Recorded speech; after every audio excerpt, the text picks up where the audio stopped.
प्रिय मित्रों नमस्कार। मैं ओपी शर्मा ज्योतिषाचार्य नैवेद्य ज्योतिष परामर्श केंद्र में आपका हार्दिक स्वागत करता हूं। लघु पाराशरी के श्लोकों के संबंध में चर्चा का श्रृंखला आरंभ है। इस श्रृंखला में हम 22 नंबर श्लोक तक का वाचन, विवेचन और विचार विमर्श कर चुके हैं। आज श्लोक क्रमांक 23 की बात करते हैं और ये 23 नंबर जो श्लोक है ये मारक अध्याय भी आरंभ हो गया है इसका, लघु पाराशरी का। तो मारक अध्याय का प्रथम श्लोक है ये 23वां नंबर। तो ये क्या बोलता है? तो मित्रों ये 23 नंबर श्लोक में कुंडली का जो अष्टम भाव है वो आयु स्थान माना गया है और अष्टम से अष्टम तीसरा भाव होता है, वह भी आयु स्थान ही बोलते हैं। तो अब इन दोनों भावों से अष्टम और तृतीय से जो द्वादश भाव है वो होते हैं सप्तम और द्वितीय। तो ये दोनों भाव जो है सप्तम भाव और द्वितीय भाव को मारक भाव कहा गया है।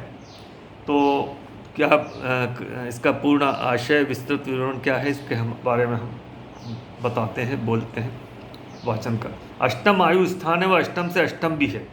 इन दोनों के व्यय स्थान सप्तम और द्वितीय स्थान भी मारक भाव होते हैं। तो आगे क्या है? सभी ज्योतिष शास्त्रों में लगन से अष्टम भाव को निर्विवाद रूप से आयु स्थान माना गया है। इस श्लोक में यह कहा गया है कि लग्न से अष्टम तो आयु स्थान है ही, परंतु अष्टम से अष्टम भाव जो कि तृतीय भाव होता है भी आयु स्थान है। तृतीय और अष्टम दोनों है। श्लोक की दूसरी पंक्ति के अनुसार दोनों आयु भावों अष्टम और तृतीय के व्यय भाव सप्तम और द्वितीय मारक भाव होते हैं। इन दोनों मारक भावों को निम्न रूप से चित्रांकित किया जा सकता है। मेष लग्न में शुक्र दोनों मारक स्थानों के स्वामी होने से प्रबल मार्केश हो गए, मतलब द्वितीय भी और सप्तम भी।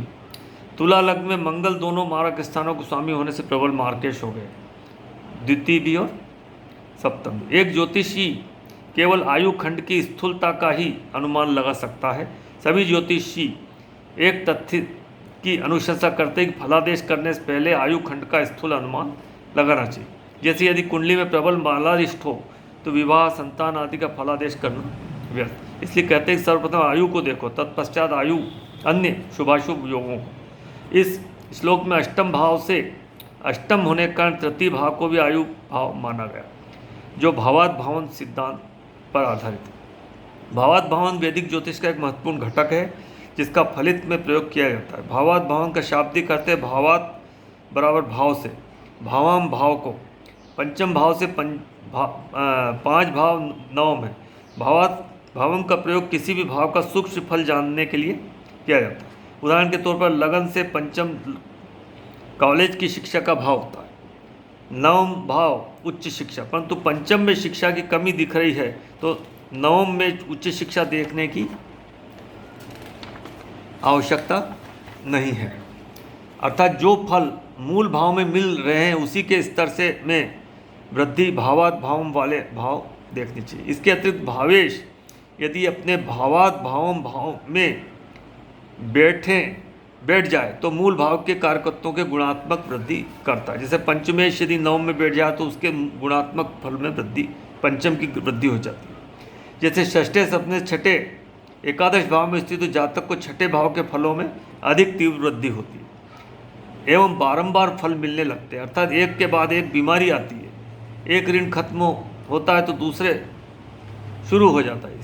सही स्थिति शत्रुओं की भी होती, यही स्थिति शत्रुओं की होती, शत्रुओं में भी वृद्धि होती, शत्रुओं की भी वृद्धि हो जाती। द्वितीयेश यदि तृतीय में हो तो जातक को धन प्राप्ति के लिए वाणी, पराक्रम आदि का भी प्रयोग करना पड़ता है। इसी प्रकार चतुर्थेश सप्तम में हो तो जातक कुछ न कुछ पढ़ाई लिखाई करता रहता है जिंदगी।